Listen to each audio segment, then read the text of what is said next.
Prabhupada, Jaya Prabhupada, Jaya Prabhupada, Prabhupada,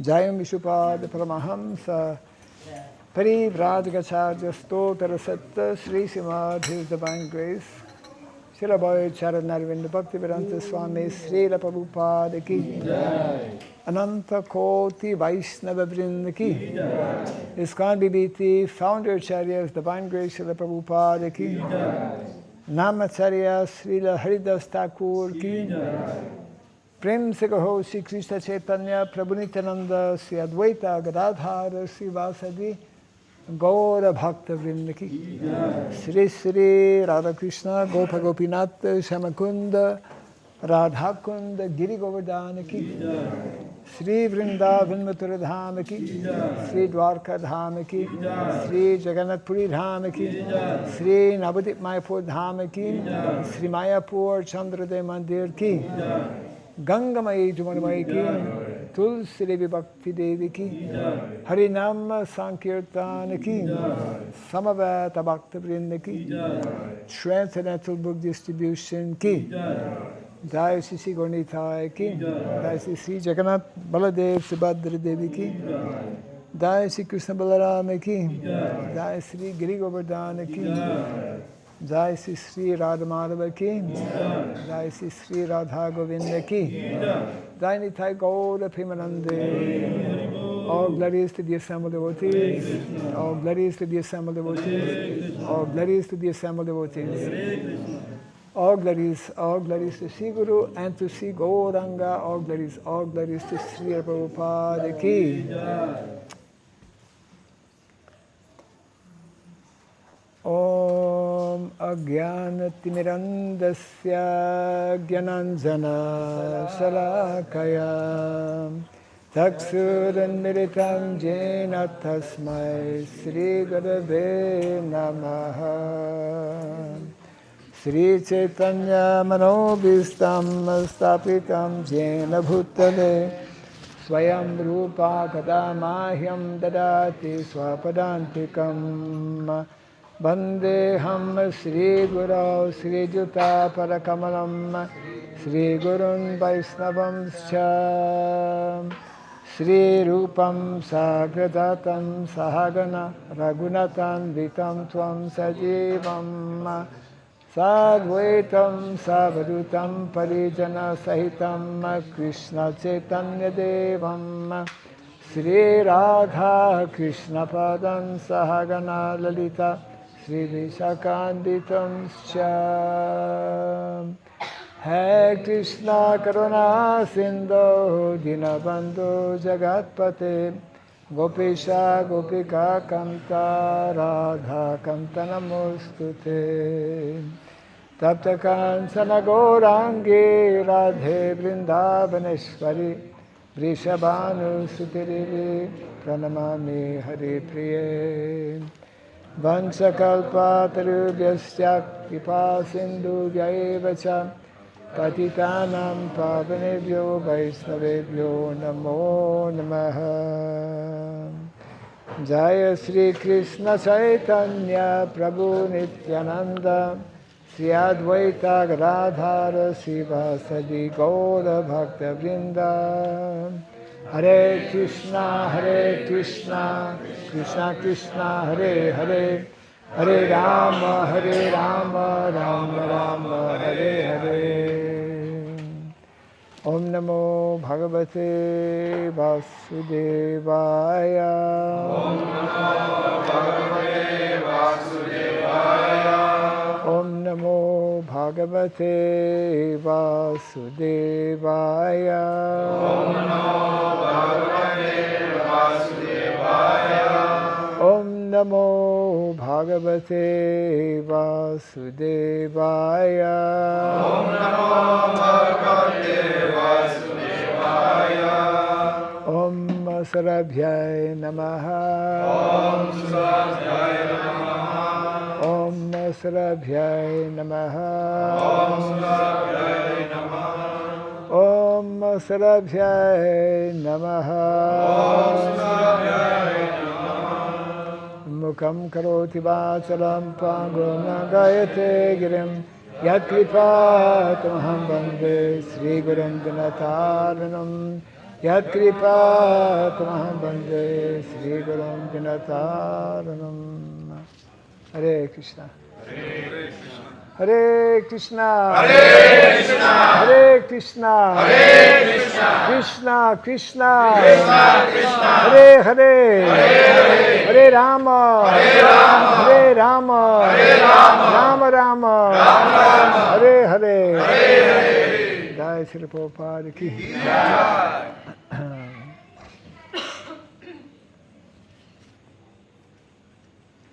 We are how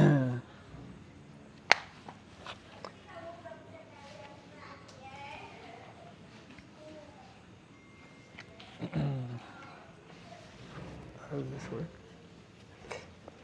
We are happy to once again get an opportunity to visit the devotees here in Jakarta. Kami merasa senang dan bahagia sekali bisa sekali lagi datang di sini mengunjungi para penyembah di Jakarta dan Sentul. Yeah. Can you find? I kind of lost it, I think.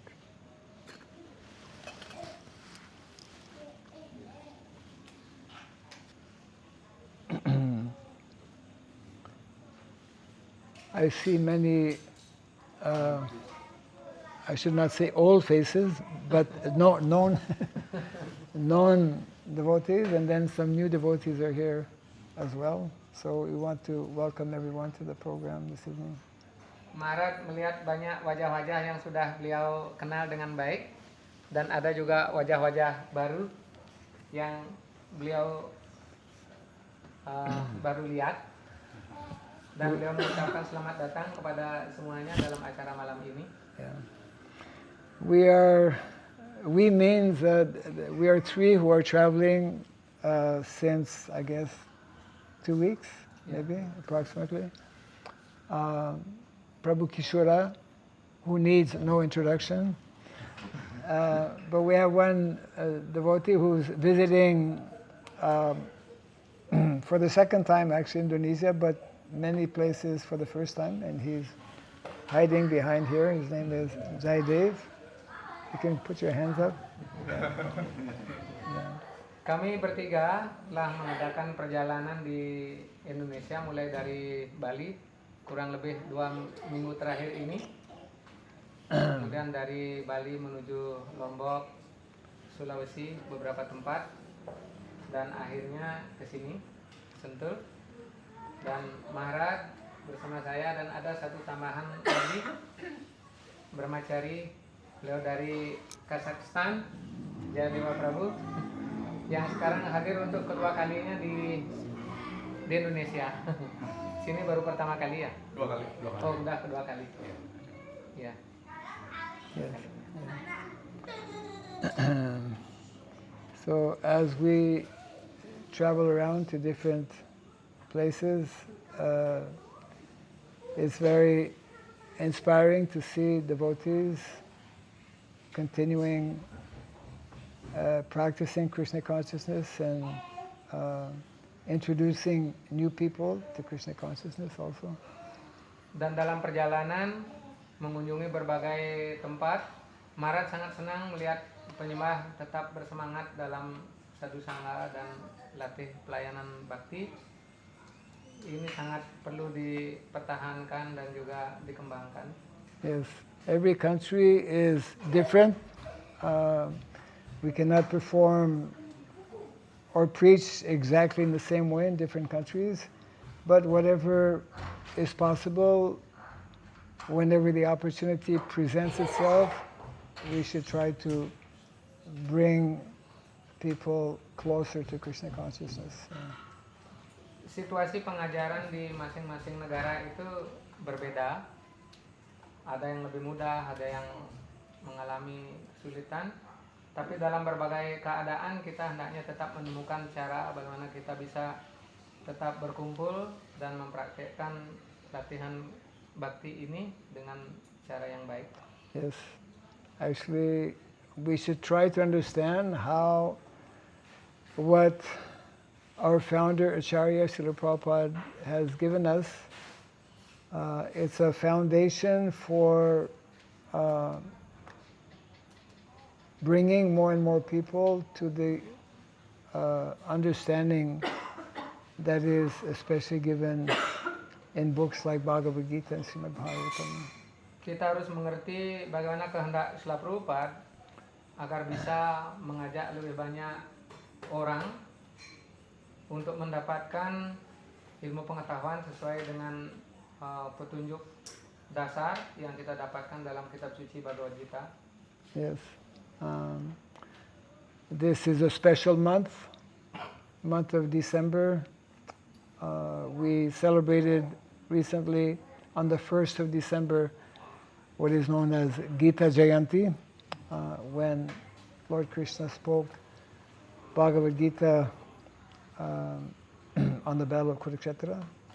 Bulan ini sangat spesial, bulan Desember ini, karena kita baru saja memperingati hari munculnya Bhagavad Gita tanggal 1 Januari yang kita kenal dengan Gita Jayanti.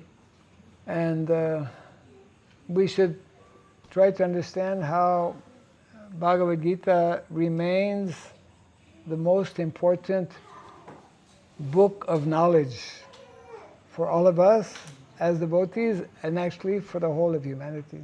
Dan kita hendaknya tahu bahwa Bhagavad Gita ini masih merupakan satu di antara kitab suci yang sangat penting gitu, untuk menjadi bahan dasar pendidikan kita yang harus kita sebarkan ke seluruh dunia. Just before coming down, I was speaking with Prabhu Goda about the Bhagavad Gita. Sebelum Maharaj turun dari kamar, beliau tadi sempat berdiskusi dengan Prabu Gaura dan membicarakan juga tentang Bhagavad Gita. And he was mentioning how many years ago when he was in Australia on a morning walk, he was one of the fortunate souls who went on a morning walk with Srila Prabhupada. One devotee happened to mention about Krishna who spoke the Bhagavad Gita 5,000 years ago. Jadi Prabu Gaura, satu roh yang sangat beruntung yang mendapat kesempatan mengikuti jalan pagi bersama Srila Prabhupada, dan beliau tadi menyampaikan tentang Bhagavad Gita, betapa pentingnya kitab suci Bhagavad Gita ini untuk umat manusia. The devotee said that Krishna spoke the Bhagavad Gita 5,000 years ago. Jadi penyembah mengatakan Sri Krishna membicarakan tentang Bhagavad Gita ini sudah 5.000 tahun yang lalu. And immediately Srila Prabhupada corrected him. Dan Prabhupada segera memperbaiki itu tentang pernyataan. He told one devotee, go and get a copy of the Bhagavad Gita. Dan Prabhupada menyuruh penyembah segeralah ambilkan satu Bhagavad Gita. Read that verse where Krishna is telling that he spoke this Bhagavad Gita not only that day, but he spoke Bhagavad Gita to the sun god millions of years ago. Jadi bacalah sloka yang bisa Anda temukan bahwa Sri Krishna tidak mewujangkan Bhagavad Gita ini 5.000 tahun yang lalu. Tetapi beliau sudah mewujangkan Bhagavad Gita ini jutaan tahun yang silam kepada Dewa Matahari. Yeah. Means the teachings of the Bhagavad Gita, the teachings of Srimad Bhagavatam, the teachings of the Vedic literatures we call Vedic knowledge, they are eternal teachings. Jadi itu artinya bahwa ajaran kitab suci Weda ini, kitab suci Srimad Bhagavatam dan Bhagavad Gita, Jadi ilmu pengetahuan ini adalah kekal adanya, bukan ilmu pengetahuan yang baru. And because they are eternal teachings, why are they eternal teachings? Because they are spoken by Krishna, and whatever he speaks, whatever Krishna speaks is perfect and complete knowledge. Jadi kenapa dikatakan bahwa ilmu pengetahuan ini kekal? Karena apapun yang diucapkan oleh Sri Krishna, ajaran itu sempurna, dan ajaran yang sempurna itu kekal. Yes. And therefore, these teachings are meant to be the the guiding principles actually for everyone in our daily lives. Karena itu ajaran kitab suci ini hendaknya menjadi tuntunan hidup kita sehari-hari. Yes. They are especially meant to be read and followed by people who are in leadership position. Jadi ini hendaknya dibaca dan diikuti khususnya bagi mereka yang berada dalam posisi sebagai pemimpin. So in India, some of you may know, whenever the Prime Minister of India visits any country, he always carries with him the Bhagavad Gita. Beberapa dari Anda mungkin tahu, Perdana Menteri di India, kemanapun beliau pergi berkunjung ke berbagai negara, beliau akan membawa serta kitab suci Bhagavad Gita ini. And one of the reasons he carries Bhagavad Gita is to give it to leaders whom he meets. Dan satu alasannya adalah kenapa Perdana Menteri membawa senantiasa Bhagavad Gita ini. Karena beliau ingin menyuguhkan kitab suci Bhagavad Gita ini sebagai sebuah persembahan, hadiah.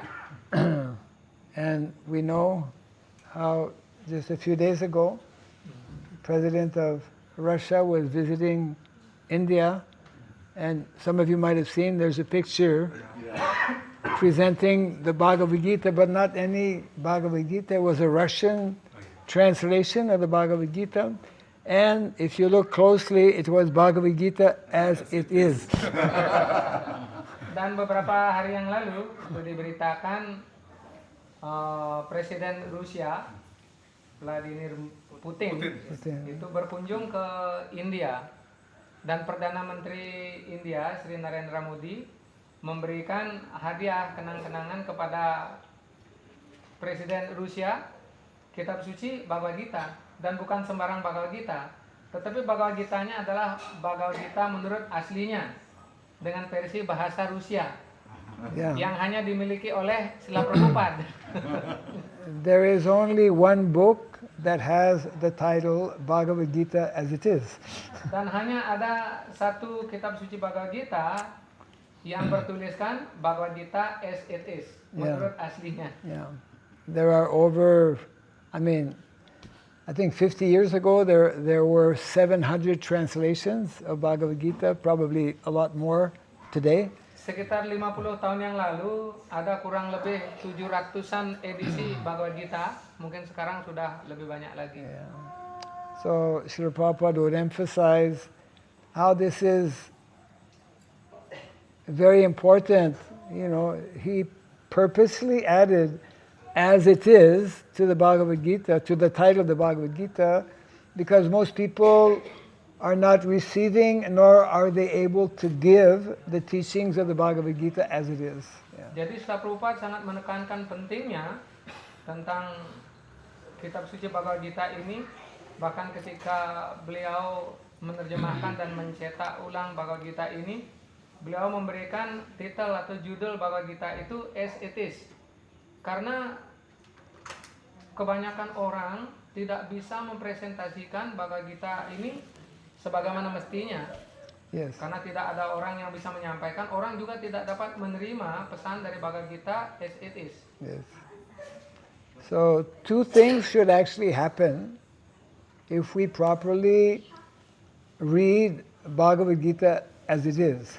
Ada dua hal yang bisa menjadi efek kalau kita membaca Bhagavad Gita menurut aslinya. What are the two things that should happen? Adakah yang tahu apa yang terjadi dua hal bisa terjadi kalau kita membaca Bhagavad Gita as it is. Krishna Tuhan. Huh? Kita tahu Krishna Tuhan. We will understand if Lord Krishna is God. Yes. Huh? Self-realization. Yes. Keinsafan diri. The one thing that will happen is that we will become devotees of Krishna. Jadi satu hal, kalau seseorang membaca Bhagavad Gita menurut aslinya, kita bisa menjadi penyembah Sri Krishna. Yes. And the second thing that should happen, we should also endeavor to bring others to become devotees of Krishna. Dan kita juga, itu sebagai tambahan, kita hendaknya juga berusaha mengajak orang, memberikan orang kesempatan, menjadikan orang juga ikut menjadi penyembah Sri Krishna. There are two broad visions in life. Ada dua hal yang sangat luas dalam kehidupan ini. Yeah. I mean, in the context of Krishna consciousness, there are two broad visions. Jadi dalam kaitannya dengan kesadaran Krishna, ada dua hal menjadi pandangan yang sangat luas. This was explained by Lord Chaitanya Mahaprabhu. Dijelaskan oleh Sri Chaitanya Mahaprabhu. A very well-known verse by most devotees. Jadi ada satu sloka yang disampaikan oleh Sri Chaitanya Mahaprabhu. Bharat bhumite hoila manusya janamazar janma sartak kori kora para upakar. The first thing is that we should ourselves take the teachings given in the Vedic literatures, especially Bhagavad Gita, to heart and become devotees. Jadi dari sloka yang diucapkan oleh Sri Chaitanya Mahaprabhu itu memberikan pesan bahwa pertama kita hendaknya mengambil ilmu pengetahuan ini untuk menjadikan kita mantap dalam keyakinan kita dalam pelayanan bakti kepada Krishna. And then we should, what is referred to as, perform para upakar. Para upakar means the best or the highest welfare activity. Dan setelah kita memantapkan keyakinan kita berdasarkan ajaran ini, kita hendaknya menyebarluaskannya dan menjadikan ini sebagai sebuah kegiatan sosial spiritual. These are the two missions of life that all of us actually have. Inilah dua misi kehidupan yang harus kita miliki. When the Lord descends in the material world, He comes on a mission. Ketika Tuhan turun di dunia material ini, beliau membawa misi atau tujuan. And it is essential for all of us to understand what is that mission of the Lord. Dan sangat penting bagi kita untuk memahami apa misi Tuhan datang di dunia material. Yes, and of course that the first mission is that we individually should take the opportunity to take seriously the instructions given in the Bhagavad Gita.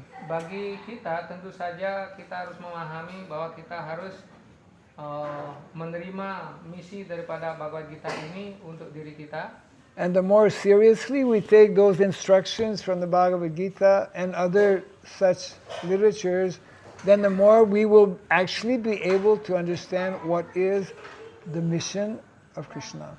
Dan semakin serius kita mendalami tujuan kita menerima atau mengerti tujuan daripada kitab suci ini, maka akan semakin kita tahu apa tujuan Tuhan Sri Krishna turun di dunia ini. And that is what all of our acharyas, all of our Vaishnava acharyas, they actually speak about these two missions actually. Jadi semua acarya kita sesungguhnya berbicara tentang dua misi tersebut. Yes, they speak about how individually every day we should be making the effort to nicely practice Krishna consciousness. Para acarya menyampaikan bagaimana masing-masing dari diri kita hendaknya menyibukkan diri dalam latihan pelayanan bakti kepada Sri Krishna. And simultaneously, they also give us specific instructions how we can help to spread or introduce that mission. Dan secara khusus juga perintahnya itu bahwa bagaimana caranya kita bisa menyebarluaskan ilmu pengetahuan ini. Yes. Actually, Srila Prabhupada, as we know, was the ideal saintly person and the ideal preacher. Jadi seperti kita ketahui bahwa Srila Prabhupada adalah pengajar yang sangat ideal dan beliau juga seperti seorang ilmuwan yang sangat ideal. One time one devotee was asking Srila Prabhupada, how many questions or what questions did you ask your Guru Maharaj? Suatu hari murid Srila Prabhupada bertanya kepada Srila Prabhupada, Srila Prabhupada, pertanyaan apakah yang Anda ajukan kepada guru Anda? Yes.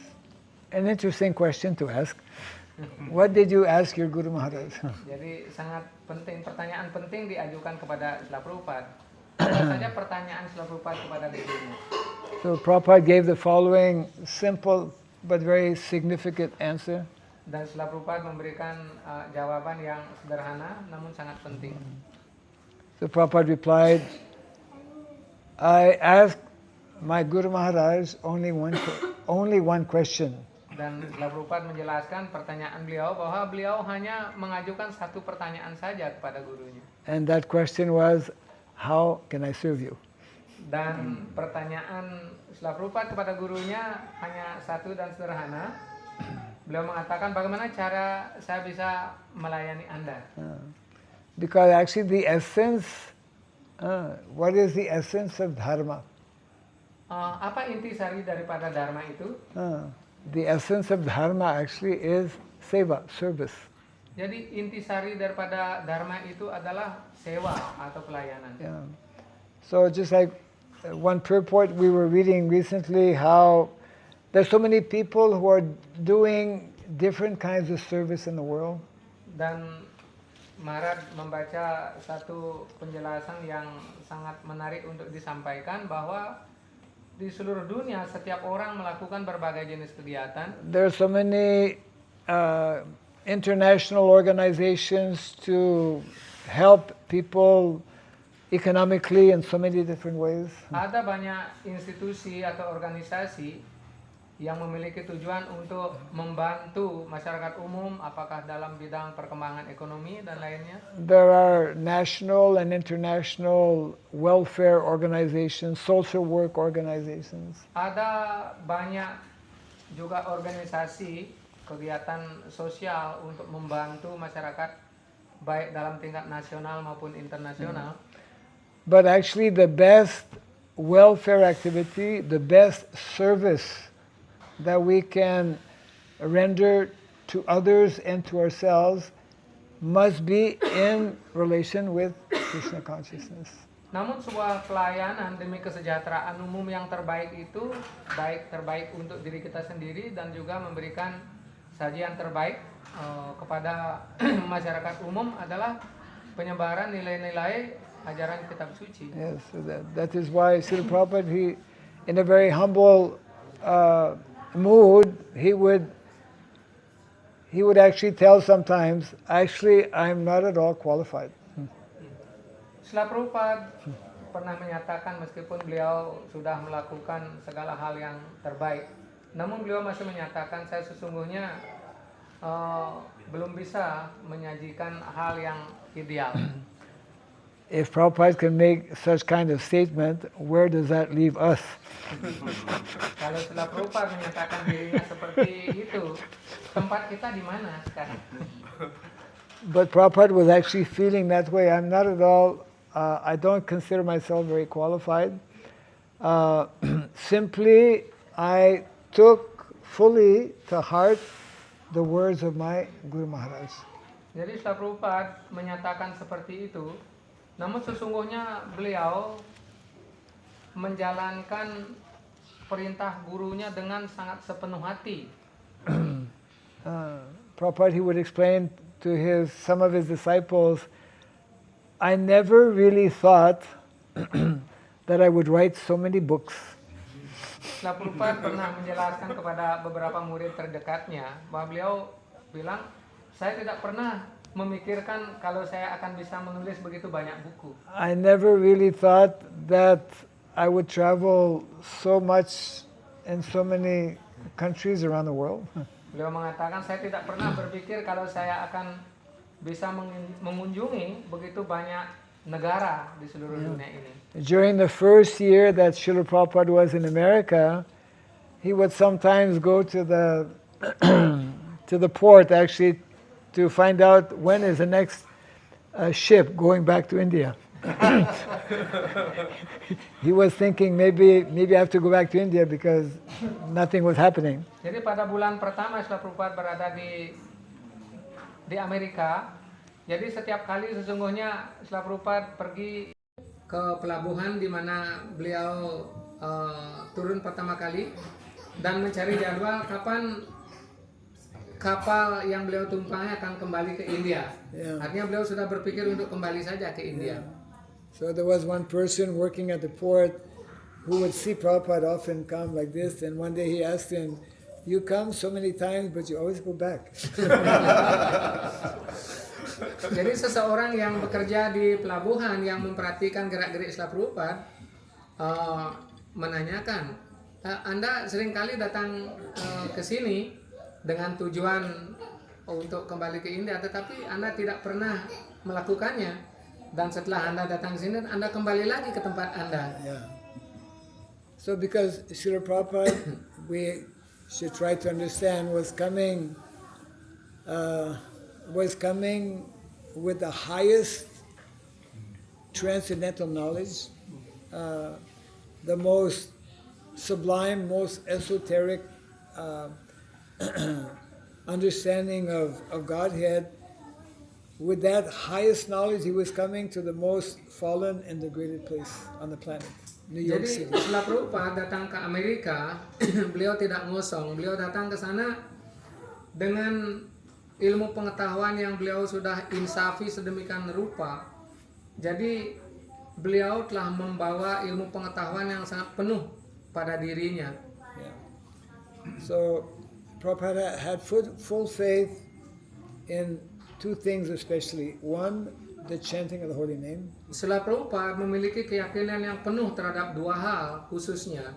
Satu, dengan mengucapkan nama-nama suci Tuhan. And the second was the power of these transcendental literatures. Yang kedua, beliau sangat memiliki keyakinan penuh tentang tenaga besar dan spiritual dari kitab suci ini. Because these transcendental literatures, these translations of the Vedic knowledge, because they were presented, because they were given by someone who was fully surrendered, by a devotee, therefore whoever takes the time to read these books also becomes transformed. Kitab suci yang maha rohani ini, maha suci ini, diterjemahkan oleh kepribadian yang sepenuhnya insaf diri. Karena itu siapapun yang beruntung meluangkan waktunya untuk membaca kitab suci ini dengan seksama, maka akan mendapatkan karunia yang penuh juga. And therefore, that was the main focus of Srila Prabhupada in those early years, book distribution, isn't it? Jadi inilah fokus utama Srila Prabhupada pada tahun-tahun pertama adalah untuk menyebarkan kitab-kitab suci ini. Yes. I don't know what is the current number of books that have been distributed, but it is in the millions, both Bhagavad Gita and Srimad Bhagavatam especially. Jadi beliau tidak tahu pasti berapa rekor terakhir daripada penyebaran kitab suci ini. Namun sudah bisa kita tebak melihat daripada gambaran-gambaran sebelumnya, pastilah jutaan buku sudah tersebar. Yeah. Srila Prabhupada would explain that actually these two things, the transcendental chanting of the holy name and the literatures, the Vedic literatures that are giving us transcendental information, they are both identical with Krishna. They're non-different from Krishna. Jadi dua hal ini yang merupakan karunia daripada Srila Prabhupada. Satu yaitu pengucapan nama-nama suci rohani Tuhan dan ajaran daripada kitab suci ini. Kalau kita kombinasikan keduanya ini akan sangat memberikan potensi yang sangat luar biasa untuk kemajuan keinsafan diri kita. You see, we were mentioning a few minutes ago how Bhagavad Gita, not only it was spoken, I mean, if we compare to all the other scriptures or sacred books, they're different. You know, every religion has a sacred book. And of all the different sacred books of different religions, Bhagavad Gita is the oldest because it was spoken, we say 5,000 years ago, but not 5,000 years ago, millions of years ago. Jadi kalau kita bandingkan posisi kitab suci ini dengan kitab-kitab dari kesusastraan dari umat-umat lain, kita bisa pahami bagaimana kedudukan Bhagavad Gita ini yang dibacakan, apa yang dibacakan 5.000 tahun yang lalu sudah paling tua, dan bahkan 5.000 tahun yang lalu beliau menyatakan, Sri Krishna menyatakan bahwa ilmu pengetahuan ini sudah pernah diajarkan kepada Dewa Matahari bahkan jutaan tahun yang silam. Kita bisa pahami bagaimana kedudukan kitab suci ini sangat luar biasa. So these transcendental literatures, they are coming to us in Guru Parampara. Dan kesusastraan rohani ini turun sampai kepada kita, diturunkan melalui garis perguruan parampara. And even though it is now 48 years, 2027 is coming very soon. 2027 will be the last of the golden jubilees in ISKCON. Jadi 2 tahun lagi, tahun 2027 adalah perayaan keemasan ulang tahun ISKCON yang ke-50. Jadi akhir daripada ulang tahun keemasan itu.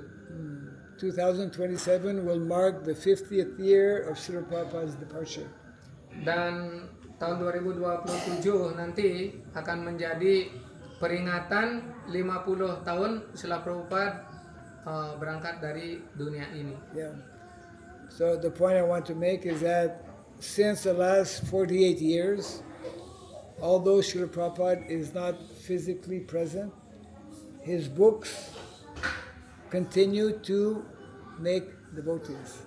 Catatan yang penting yang beliau ingin sampaikan di sini adalah meskipun Srila Prabhupada sudah 48 tahun yang lalu beliau meninggalkan kita semua, tetapi nyawa beliau dalam wujud persembahan kitab suci ini, beliau masih tetap berada bersama kita sekarang dan seterusnya. Yes, these books, as Srila Prabhupada explained, especially the Srimad Bhagavatam and Bhagavad Gita, will continue to be the guiding light for the next 10,000 years. Srila Prabhupada juga menyampaikan bahwa kitab suci ini, khususnya Srimad Bhagavad Gita dan Srimad Bhagavatam, tetap akan menjadi kitab suci panduan dalam 10.000 tahun ke depan.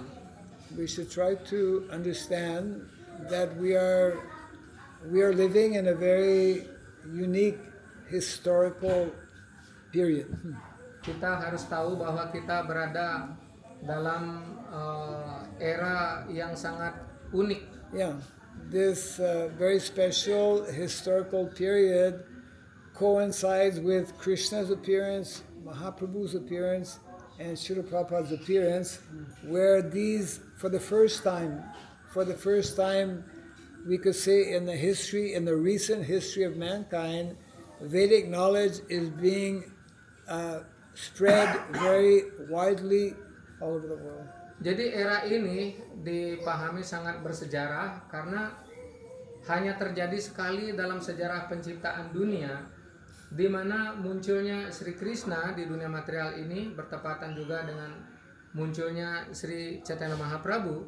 yang belum pernah terjadi pada kurun-kurun waktu sebelumnya. Karena itu era ini menjadi era yang paling bersejarah. Although the age of Kali only recently started, one may say 5,000 years ago is not recent. 5,000 years ago is recent in the context of how long will be Kali Yuga. Jadi meskipun Kali Yuga ini baru mulai, bisa dikatakan baru mulai, jadi mulainya 5.000 tahun yang lalu, kelihatannya baru-baru ini saja. Karena kalau dilihat dari kurun waktu berapa lama Kali Yuga ini akan bertahan, jadi bisa dianggap Kali Yuga ini baru mulai. 432,000 years is the duration of Kali Yuga. Karena kurun waktu Kali Yuga itu adalah 432.000 tahun. And all of us, we have, in the last whatever years we are living, we have been observing how much degradation has happened in the last just few years. Dan dalam satu kehidupan kita ini, kita sudah bisa melihat betapa merosotnya berbagai mutu kehidupan hanya dalam satu kehidupan kita saja.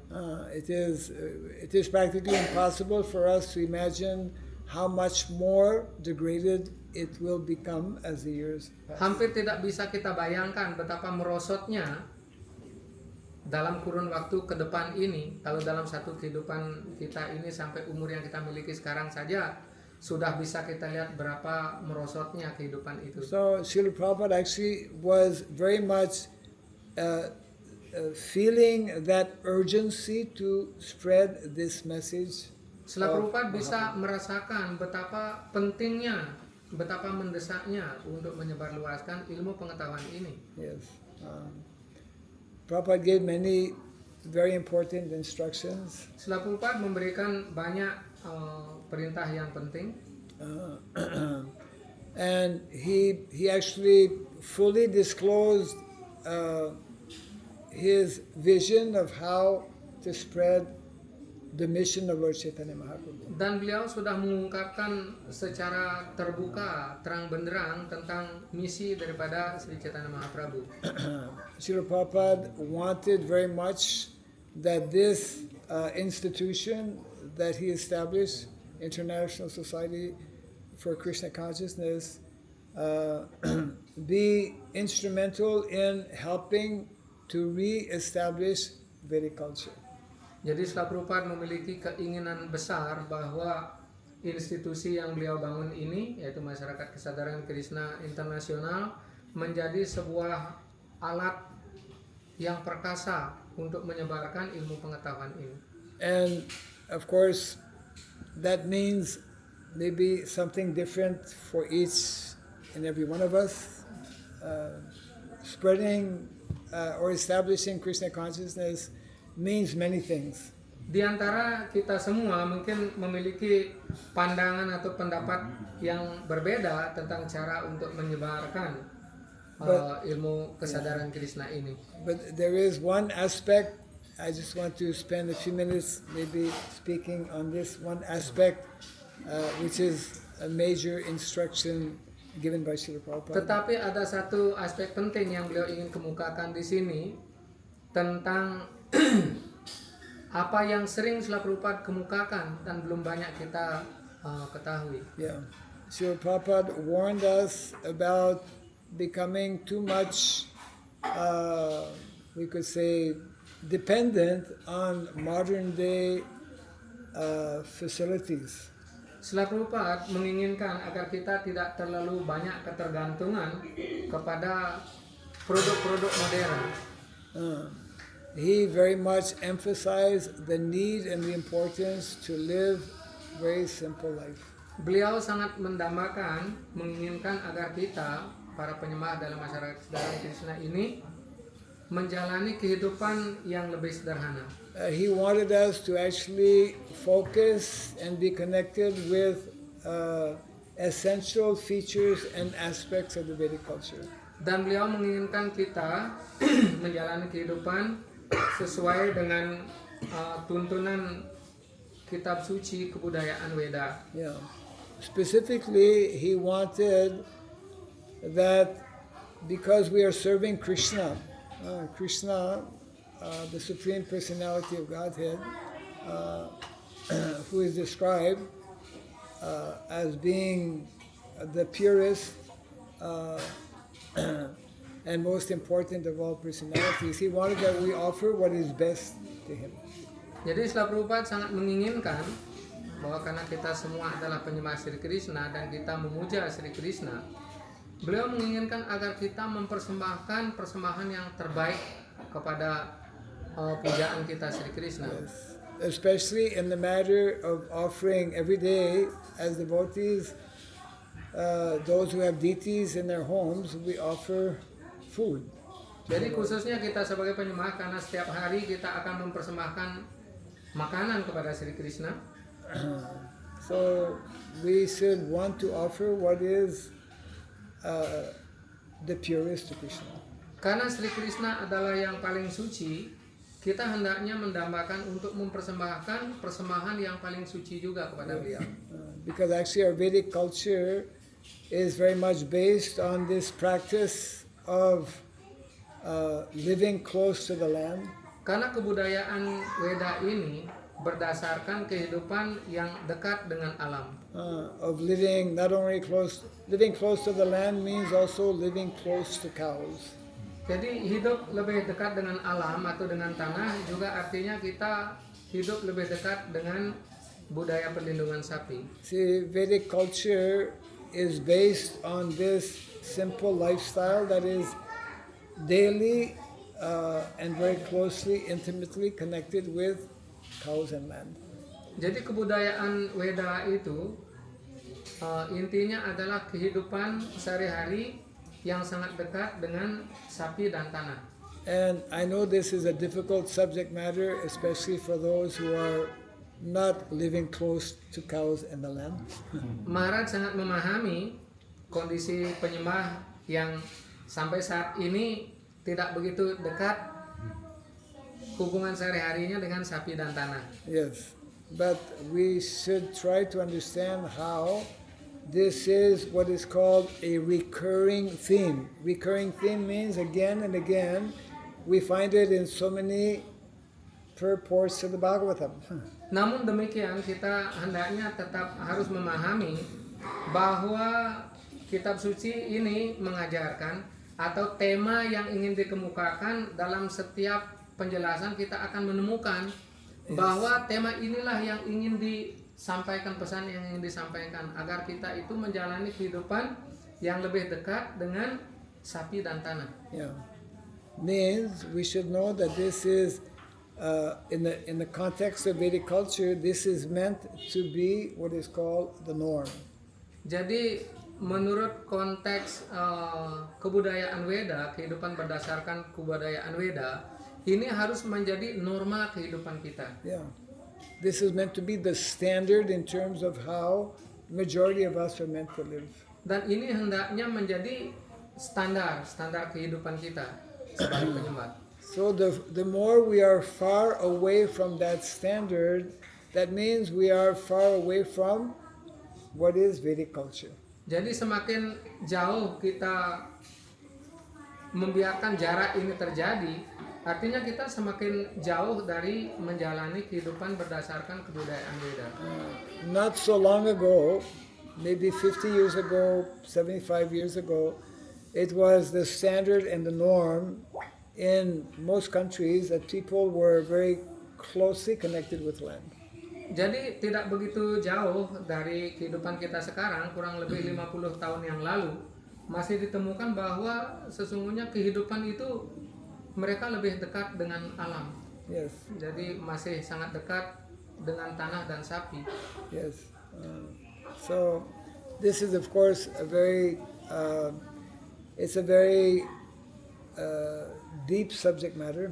Jadi tentu saja pokok bahasan ini sangat dalam untuk kita bahas. And it is a subject matter that for most of us is not so easy to understand. Dan bahkan pokok bahasan ini bagi kita tidak begitu mudah untuk dipahami. Yes, but it is again and again mentioned and described in our Vedic literatures. Namun demikian, dari kitab suci ini kita akan temukan penjelasan ini berulang kali disampaikan. Yes. And it is again and again brought up and reminded, we are being reminded by Srila Prabhupada himself. Dan kita akan senantiasa temukan bagaimana Srila Prabhupada menyampaikan dan menjelaskan betapa pentingnya kita kembali kepada norma kehidupan tersebut, di mana kita bisa dekat berkegiatan sehari-hari dengan tanah dan sapi. Actually, some of you may know that for the last quite a few decades, there are different movements that are promoting what is called eco-village lifestyle. Jadi mungkin beberapa penyembah sudah apa istilahnya ngeh ya, sudah tahu bahwa banyak ada gerakan tentang kehidupan pedesaan, eco village. Yes. There are a number of such organizations, and Srila Prabhupada, when he spoke about Vedic culture being an agrarian culture, he was also speaking of the same thing. Dan sudah ada banyak gerakan di seluruh dunia seperti itu. Dan ketika Srila Prabhupada juga dalam pengajaran beliau menginginkan gerakan ini, gerakan masyarakat pedesaan yang berdasarkan kebudayaan Weda. Yes. So actually, by next year, in the month of May, actually, we are planning to launch a campaign that will try to highlight the importance of villages. Dan Maharaj sudah merencanakan dan sedang mematangkan rencana beliau bahwa tahun depan di bulan Mei beliau akan meresmikan sebuah kampanye, yaitu tentang kampanye pembangunan masyarakat pedesaan sesuai dengan petunjuk Srila Prabhupada. What is our favorite village? Apakah desa yang menjadi favorit kita? Where is our favorite village? Desa yang mana yang menjadi favorit kita? Besides GNB, Selain desa GNB. where is our favorite village? Rasanya sulit menyampaikan ya. Desa yang paling kita dambakan desa yang mana? Desa Vrindavan. Yes. So Vrindavan actually, Vrindavan is meant to be, actually is our eternal village. Jadi desa Vrindavan itu sesungguhnya desa kita yang kekal. The activities that are taking place in Vrindavan, the activities that took place in Vrindavan 5,000 years ago especially, are meant to teach us how we should actually be living. Jadi kegiatan kehidupan di desa Vrindavan 5.000 tahun yang lalu hendaknya itu senantiasa menjadi gambaran kehidupan yang kita dambakan untuk kita jalani. Because the majority, not the majority, everyone in Vrindavan without exception are following the Vedic lifestyle. Karena sesungguhnya para penduduk di Vrindavan itu setiap orang mereka mengikuti kebudayaan Weda. And that Vedic lifestyle is intimately, closely, directly connected with cows and land. Dan pola kehidupan masyarakat Vrindavan itu sangat erat dengan perlindungan sapi dan pemeliharaan tanah. We should not be thinking that now, after 5,000 years, we have become modernized, we have become advanced, and we don't need to live that way as people used to. Kita hendaknya jangan pernah berpikir karena sekarang kita sudah berada di zaman modern dan tidak diperlukan lagi kehidupan pedesaan itu. Yeah, the more we have become modernized with all of our different technology and different machines, Prabhupada points out the more we have gone away from Krishna. Srila Prabhupada menyampaikan semakin sesungguhnya kita terikat pada kehidupan yang dimodernisasikan ini, kita sesungguhnya semakin jauh dari Sri Krishna. Yes, because the more we become involved and entangled in all kinds of material pursuits, then the tendency is to actually forget Krishna, to forget our Karena real semakin purpose. terikat kita dengan pola-pola kehidupan modern ini, sesungguhnya kita semakin memiliki kecenderungan untuk melupakan Krishna. Yes, and the opposite is what we should be doing. We should be living in such a way that we are more and more reminded about Krishna. Namun hendaknya kita menjalankan kehidupan sebaliknya. Jadi menjalani kehidupan yang semakin memudahkan kita untuk mengingat Sri Krishna. Yes. Was that somebody chose text number 18? Ya. 18. Anyways, I'll take 2 minutes to read. This is very, very short. Jadi, mari akan membacakan sloka Bhagavad Gita yang sudah dipilihkan ini. Dari bab 3 yang berjudul Karma Yoga, sloka nomor 18. Okay, yeah. And then after reading this, we can ask for any possible. So, Ya, Ya. 3:18. so yeah, devotees can repeat after me. Naiva tasya kritena artho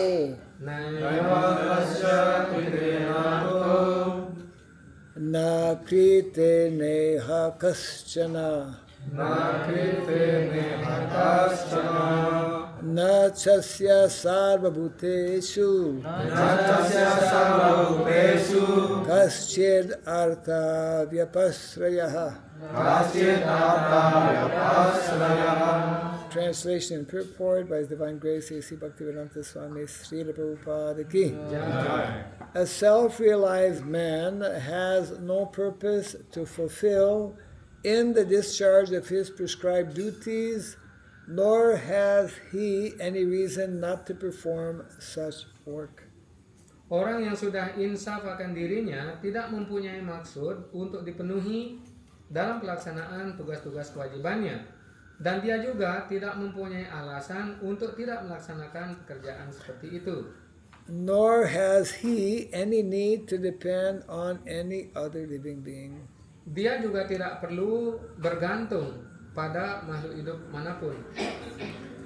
A purport. A self-realized man is no longer obliged to perform any prescribed duties save and except activities in Krishna consciousness. Tidak ada tugas yang ditetapkan lagi yang harus dilakukan oleh orang yang sudah insaf akan dirinya, kecuali kegiatan dalam kesadaran Krishna. Krishna consciousness is not inactivity either, as will be explained in the following verses. Kesadaran Krishna juga tidak berarti tidak melakukan kegiatan, sebagaimana akan dijelaskan dalam ayat-ayat berikut. A Krishna conscious man does not take shelter of any person, man or demigod. Orang yang sadar akan Krishna tidak berlindung kepada kepribadian manapun, baik manusia maupun dewa. Whatever he does in Krishna consciousness is sufficient in the discharge of his obligation. Apapun yang dilakukannya dalam kesadaran Krishna cukup dalam menunaikan tugas kewajibannya. So someone chose this verse for me this evening. Maybe they had something in mind. Seseorang yang memilih sloka ini mungkin ada tujuan tertentu di pikirannya. Jadi what choose? Oh, he chose it. You choose this sloka. So I will not give a whole big detailed explanation on this. It means that actually the more we understand about Krishna consciousness, we will remain focused on performing activities for the pleasure and satisfaction of Krishna. Jadi ini artinya semakin kita memusatkan fokus kita dalam pelayanan bakti kepada Krishna, mengerti bahwa tujuan kita adalah untuk mempersembahkan yang terbaik pelayanan bakti kita kepada Krishna, maka kita akan menjalani kehidupan kita sesuai dengan fokus yang sudah ditetapkan. We should perform our activities primarily for the purpose of pleasing Krishna. Kita harus menjalankan berbagai jenis kegiatan berfokus pada kegiatan untuk menyenangkan Sri Krishna. In the Bhagavatam, samsiddhi haritoshanam, the perfection of life actually is to satisfy and please Krishna.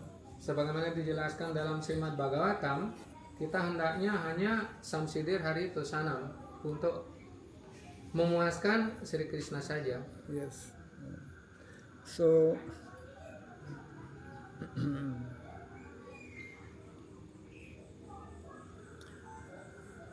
so I'd like to stop here. Actually, there are many things taking place. One of the most important things for us, for example, is what has recently been announced, the opening of the TOVP in Sri Mayapur. Ada banyak hal dalam komunitas kesadaran Krishna kita sedang terjadi, khususnya yang sangat penting yang diumumkan adalah tentang perkembangan proyek di Sri Mayapur, yaitu pembangunan planetarium. Yeah. I'm not sure if everyone has heard, but just maybe 2 months ago when we were celebrating Prabhupada's disappearance, so Prabhupada's disappearance during the month of Kartik, from that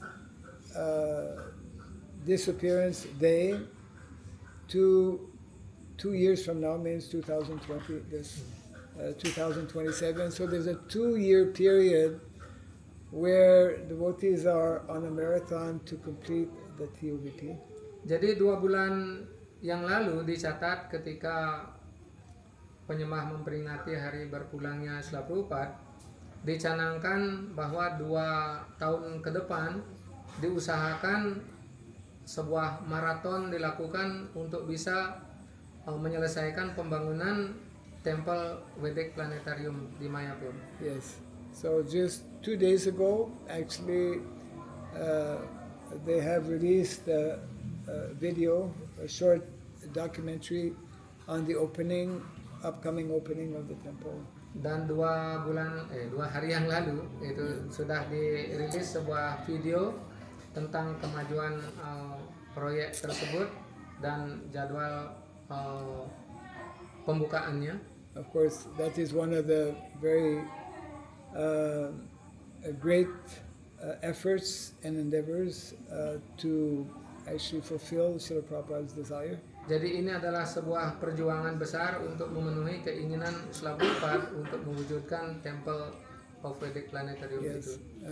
So in a similar way, there are other areas that Prabhupada also desired and wanted, and all of us have opportunity to somehow connect with some of these activities. Dan pada waktu yang sama, Srila Prabhupada juga memiliki banyak harapan atau keinginan di mana kita sebagai penyembah memiliki peluang besar untuk juga ambil bagian dalam berbagai misi yang Srila Prabhupada canangkan. Yeah. So all of us, wherever we may be, whatever activity, whatever work, whatever position we may have, we can and should be very much connected with and part of these activities. Kita semua sebagai penyembah dimanapun kita berada, hendaknya kita juga menjadi bagian dari berbagai gerakan yang Srila Prabhupada sampaikan. Yes, if we simply make that effort, then Krishna, who is observing everything, will be pleased and he will give his blessings to us. Kalau kita tetap mengupayakan untuk mengikuti perintah-perintah tersebut, semakin Sri Krishna melihat usaha kita yang tulus, maka beliau akan lebih menjadi wajib untuk membantu kita untuk bisa menyukseskan tujuan-tujuan tersebut. Yeah. My cell phone you have? Yeah. So we can take a few minutes for possible questions. Kalau ada pertanyaan dipersilahkan. Yeah. I was here, in May. We were here in May. Yeah. I'll just, before taking any questions, I'll just mention this, which we had mentioned last time. Last time I was here, I was telling how we have about 10 digital books available if you download this link. And one of them is very much connected with what we were discussing. Dan Maharaj ingin membagikan sebuah link dari kartunya ini. Ada 10 buku digital yang bisa kita baca dari link tersebut dan sudah tersedia dalam berbagai bahasa. Those who were not here when we had this program last time, they can, I'll give this to Zaide Prabhu, you can give this to him. Dan bagi penyembah yang belum mendapatkan link dari buku digital ini pada saat kunjungan beliau yang lalu, sekarang bisa mendapatkannya dari Prabu Jayadewa. Yes. Jadi buku-buku digital itu terkait dengan apa yang Maharaj jelaskan tadi.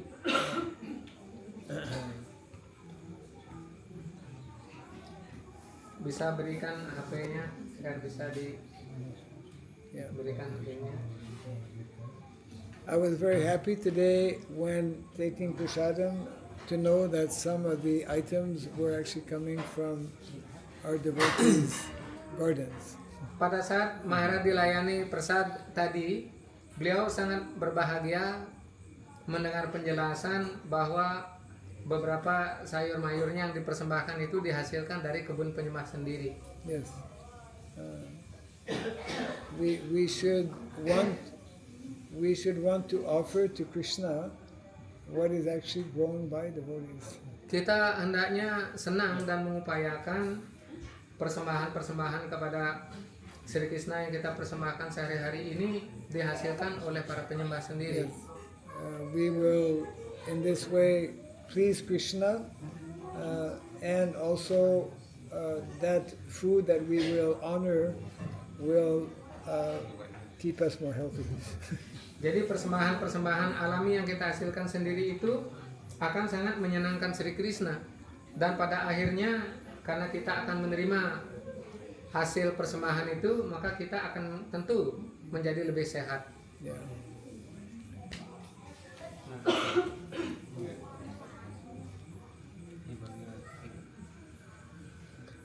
Anyone? Yeah. Dalam penjelasan tadi ada disebutkan mengenai set realization, orang yang sudah sadar sepenuhnya dengan Krishna. Saya kaitkan dengan penjelasan Prabhupada terhadap sloka 4 dan 4 bab 4 sloka 8. Di sana disebutkan bahwa meskipun ada orang atau penyembah yang melakukan kegiatan bertentangan dengan dharma, oleh karena dia sepenuhnya sadar akan Krishna, tetap dianggap sebagai seorang sakti. Nah, apa penjelasannya tentang kok kelihatannya bertentangan dengan dharma tindakan penyembah tersebut dan tetap dianggap sebagai sakti? Subhuti Prabhu quote from Bhagavad Gita 4 chapter text 8, whereas explain that even though ones look like performing duties is not according to the Shastra, but if one is fully Krishna conscious, is considered self-realized, Still considered to be a still sadhu. considered as a sadhu. How does this explanation look like contradictory? if one is performing activity that is not according to Shastra, Still considered a sadhu if one is fully Krishna conscious.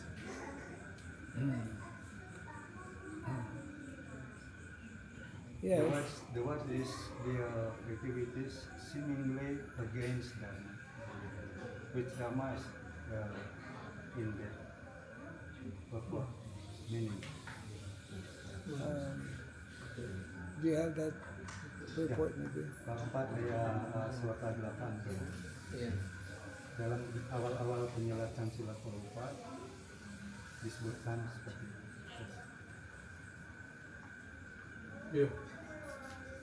A sadhu is a man in Krishna consciousness. A person may appear to be irreligious, but if he has the qualification of Krishna consciousness wholly and fully, is to be understood to be a sadhu.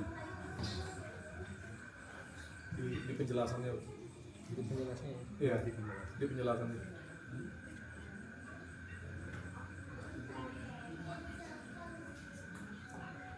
Orang jahat atau duskritam itu ya?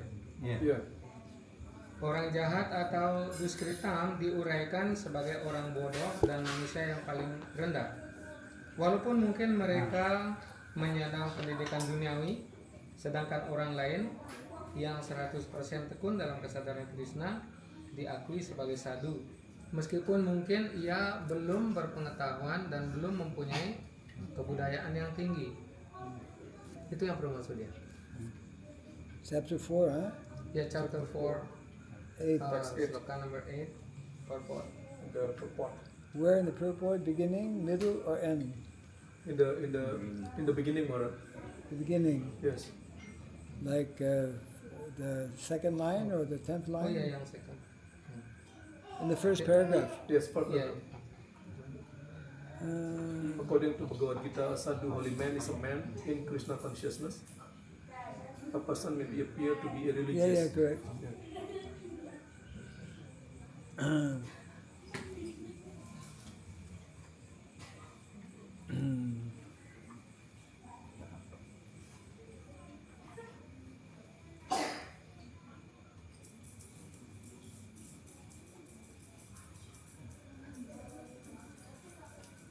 Sloka 4 bab 4 ayat 8 tuh. Yeah, that's the first line of the purport. Right. Good.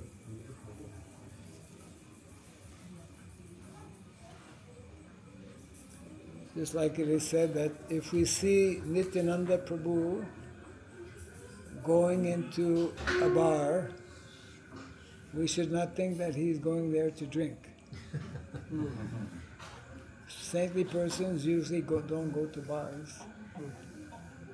But he's Jadi going ini there- he's barangkali going ya bisa diambil penjelasannya ketika Sri Nityananda Prabu pergi ke tempat minum-minum, orang hendaknya jangan berpikir bahwa Sri Nityananda Prabu pergi ke tempat itu untuk minum-minuman keras juga. Karena umumnya memang orang suci tidak masuk ke tempat-tempat seperti itu. Yeah, there are many examples. Ada banyak contoh seperti itu. Kelihatannya saja orang suci itu masuk ke sana. Kalau orang melihat, oh ini pasti minum bir juga. Tetapi beliau datang ke situ tidak dengan tujuan seperti itu. In other words, one should not judge simply by from the outside. One should judge the intent or the consciousness of individual. Jadi ini juga memberikan petunjuk hendaknya kita tidak menilai seseorang dari penampilan luarnya. Kita harus melihat bagaimana kepribadian tersebut dalam kesadarannya. Yudhishthira Maharaj was instructed by Krishna to tell a lie. Yeah. Seperti halnya Sri Krishna memerintahkan Yudhishthira Maharaj untuk menyampaikan yang kelihatannya berbohong. Yes. Lord Krishna also instructed Arjuna to kill was it?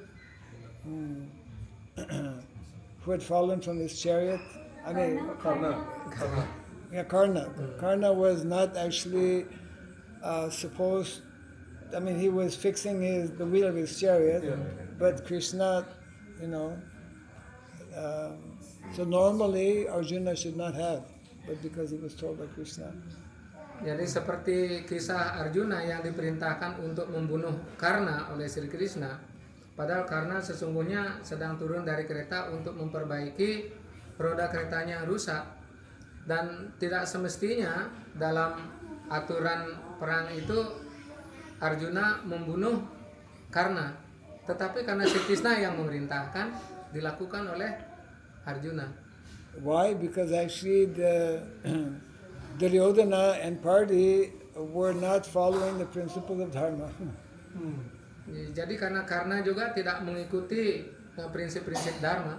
So when you fight with people who are not following dharma, you don't always follow the principles of dharma.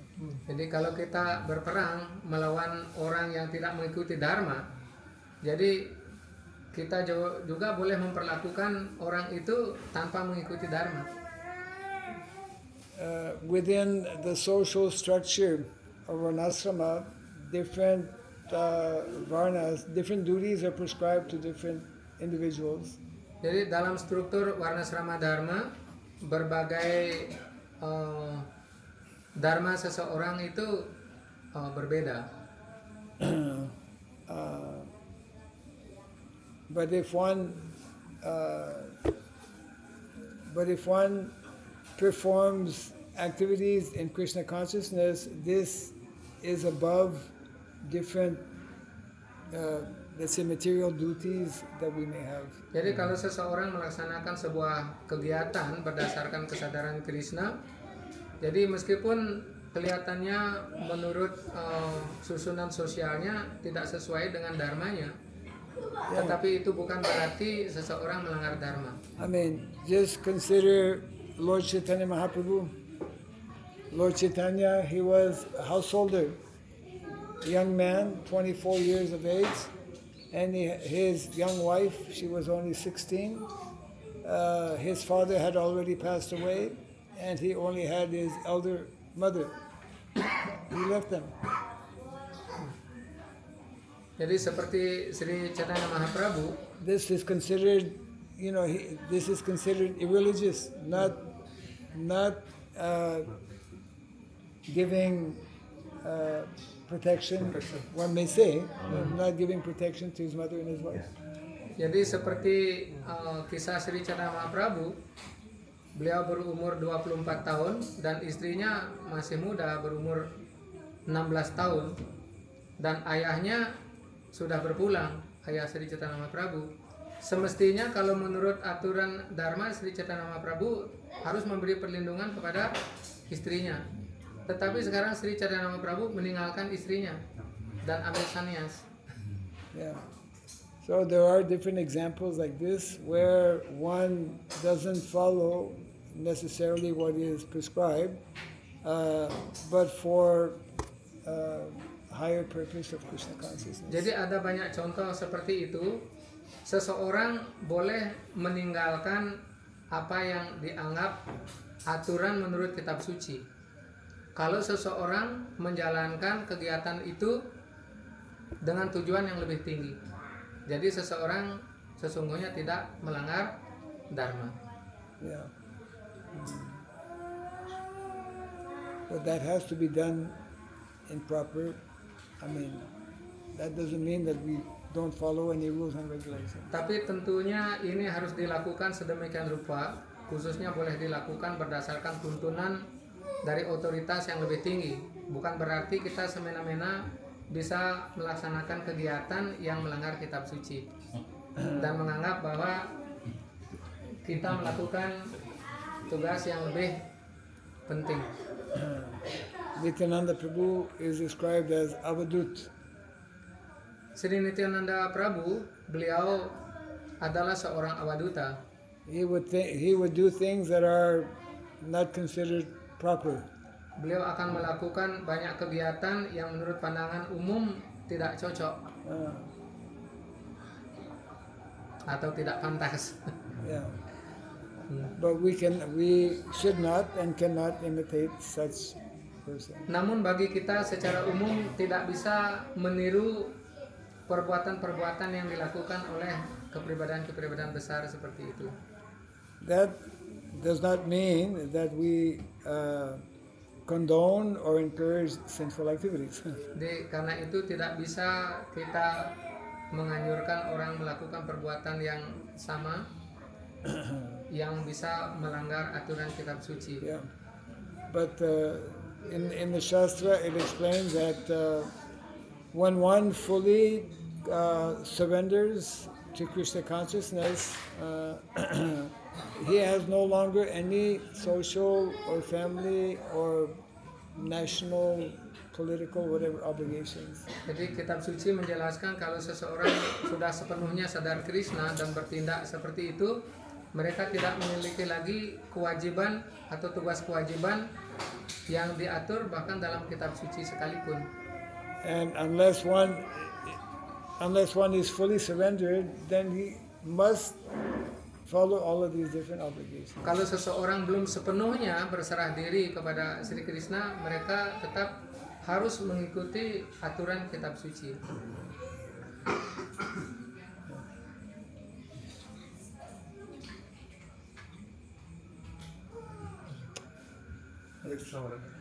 You mentioned earlier that Bhagavad Gita is a very important book, which is, you mentioned as well, this is very important for a leader to read and understand Bhagavad Gita. So, how we can preach a Bhagavad Gita or use Bhagavad Gita for any kind of leaders. For example, now right now we have a community in online Mara called iBlooming, which is a community of many different peoples and many different professionals. So I have given 2 lectures using Bhagavad Gita for modern type of leadership. Can we do that? Taking a principle of Bhagavad Gita? Yes, of course. You can explain your question in Bahasa. Jadi tadi Maharaj menyatakan bahwa Bhagavad Gita merupakan kitab suci yang sangat penting, terutama untuk para pemimpin. Kebetulan saya ada di satu komunitas online yang disebut dengan iBlooming. Jadi itu perkumpulan beberapa orang profesionals melakukan pengajaran, termasuk bersama Dharma Yasa juga, Buddha Yasa juga terakhir. Di mana saya mendapat kesempatan untuk memberikan leadership series. Saya ngambil khusus topik dari Bhagavad Gita. Apakah ini diizinkan atau tidak? Menggunakan Bhagavad Gita untuk pengajaran kepemimpinan di era modern seperti ini. We actually have many devotees who are doing this very thing. I can give you the contact, one devotee in Europe who's been doing this for quite some time, and he's not the only one. The more we understand how not only Bhagavad Gita but also Srimad Bhagavatam, they are books of knowledge. They're not just religious books. They are books of knowledge that can be helpful in so many different situations. Whether it is management, whether it is in terms of psychology, for example, and so it requires some kind of practice or expertise to bring out these teachings from these books that most people consider as spiritual, but they are not simply spiritual, they are all-encompassing. Jadi sesuai dengan pertanyaan Prabu pada Sewana, apakah boleh menggunakan ajaran kitab Bhagavad Gita ini untuk memberikan tuntunan yang kelihatannya seperti kehidupan material? Jadi kitab suci Bhagavad Gita ini sangat unik, tidak hanya menjelaskan tentang pokok bahasan yang menjurus pada kehidupan rohani, tetapi juga Bhagavad Gita dan bahkan Srimad Bhagavatam memberikan juga tuntunan-tuntunan kehidupan untuk memanajemen kehidupan bahkan pekerjaan material. Karena meskipun ini kelihatannya pekerjaan material, pekerjaannya material itu dimaksudkan untuk mendukung kemajuan spiritual. Karena itu Bhagavad Gita dan Srimad Bhagavatam ini bisa digunakan menjadi tuntunan spiritual dan juga tuntunan pekerjaan material. Ada banyak penyembah yang melakukan hal serupa, khususnya di penyembah-penyembah di negara barat. Yeah. Bhagavad Gita is considered, if somebody wants to actually learn about psychology, Bhagavad Gita is the best book on psychology you can buy. Dan mereka yang belajar tentang ilmu kejiwaan, bahkan Bhagavad Gita ini bisa menjadi tuntunan kejiwaan yang terbaik di antara buku-buku bahkan dari kesusastraan Weda. Bhagavad Gita bisa menyajikannya dengan cara yang lebih mudah dipahami, asalkan kita tahu cara menyajikannya. So it's good to be maybe in contact with devotees who are doing this, and then it's an art how to present the content in such a way that people who know nothing about spirituality can benefit.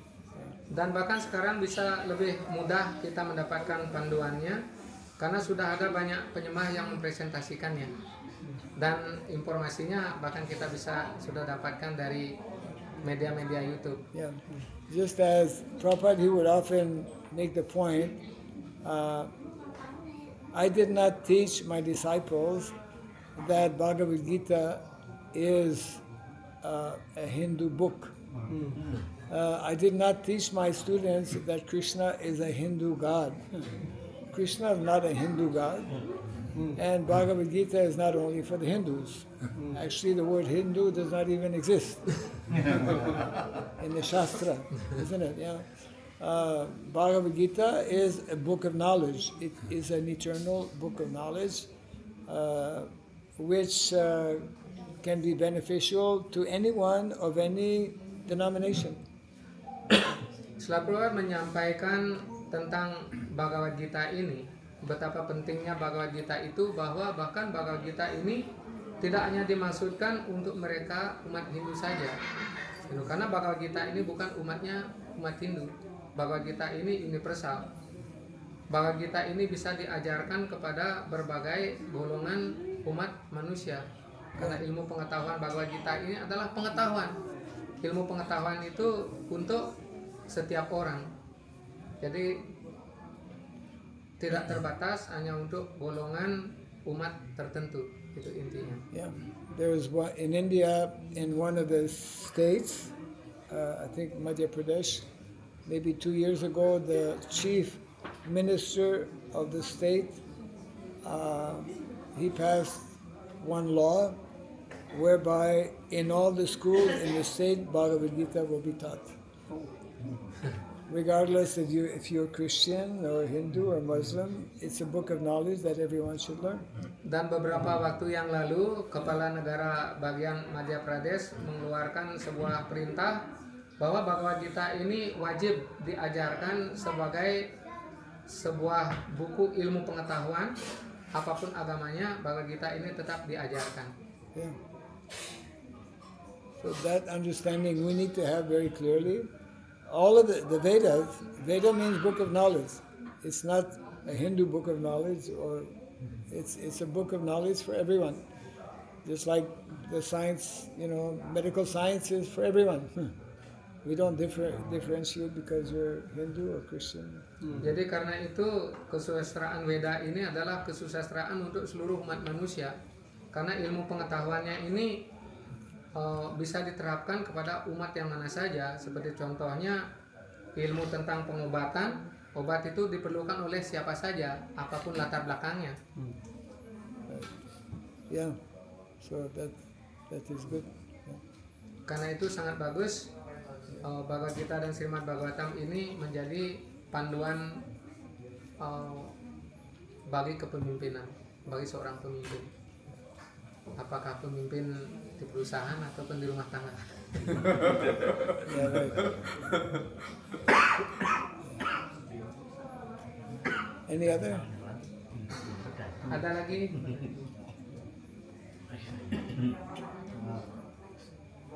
Tadi kan dijelaskan mengenai kehidupan di desa.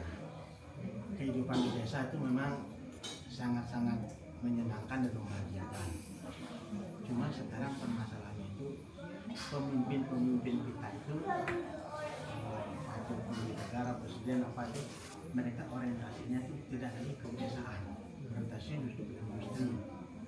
Nah, dengan orientasi begitu otomatis kan rakyat itu mengikuti itu. Nah, kemudian penyembah ini seandainya penyembah itu menjadi pemimpin, otomatis kan penyembah itu mempunyai orientasi ke pedesaan.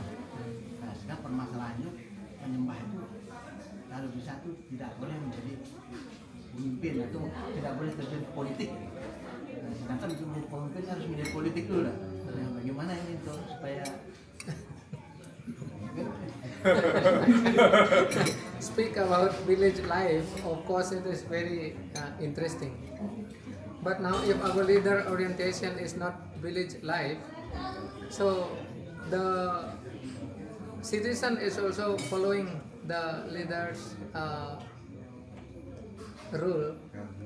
So if devotees cannot be a leader because they cannot involved in politics, so how that can be happen without the leadership, proper leadership? How one can practice? We have to choose our proper leader. Krishna is our primary leader. Jadi meskipun penyembah tidak ada yang terjun ke politik dan tidak menjadi pemimpin, tetapi kita harus mengikuti pemimpin yang maha benar. Sri Krishna adalah pemimpin kita. Sri Krishna memimpin kita hidup di desa. Ikuti. That is one thing. Itu satu hal. Other thing is that Srila Prabhupada, he wanted that we introduce different courses. He spoke about Varnashram College, where we can train different devotees to actually become leaders. Srila Prabhupada berbicara tentang pendidikan Varnasrama, di mana dalam pendidikan itu akan dibina penyembah yang bisa menjadi pemimpin untuk masing-masing warna. Karena itu kita hendaknya mengikuti pendidikan Varnasrama Dharma ini agar kita bisa menjadi pemimpin atau mengajarkan kepada masing-masing golongan warna. So that is one of the important reasons for reading this book called Speaking About Varnashram, isn't it? Jadi karena itu alasan penting dari tadi dibagikan link itu, karena di sana ada sebuah bukunya yang mengajarkan tentang Varnasrama Dharma. Yeah. Jadi di situ ada buku yang berjudul berbicara tentang Varnasrama. This is the book you can show. This is being translated now in Bahasa Indonesia. Jadi ini bukunya yang berjudul Speaking About Varnasrama. Sekarang dalam usaha untuk diterjemahkan ke dalam bahasa Indonesia. Dan untuk cepatnya bisa didapatkan berdasarkan link yang telah dibagikan tadi. Di sana sudah didapatkan yang berbahasa Indonesia. Every devotee should. This is containing like 100% Prabhupada's instructions about society, about leaders, about village life, etc. So every devotee should have a copy of this book. Jadi dalam buku ini yang berjudul berbicara tentang Varnasrama, ini sepenuhnya adalah tulisan Srila Prabhupada yang hendaknya menjadi panduan kita untuk penerapan kehidupan Varnasrama. Artinya kita ada pemimpin. Yeah.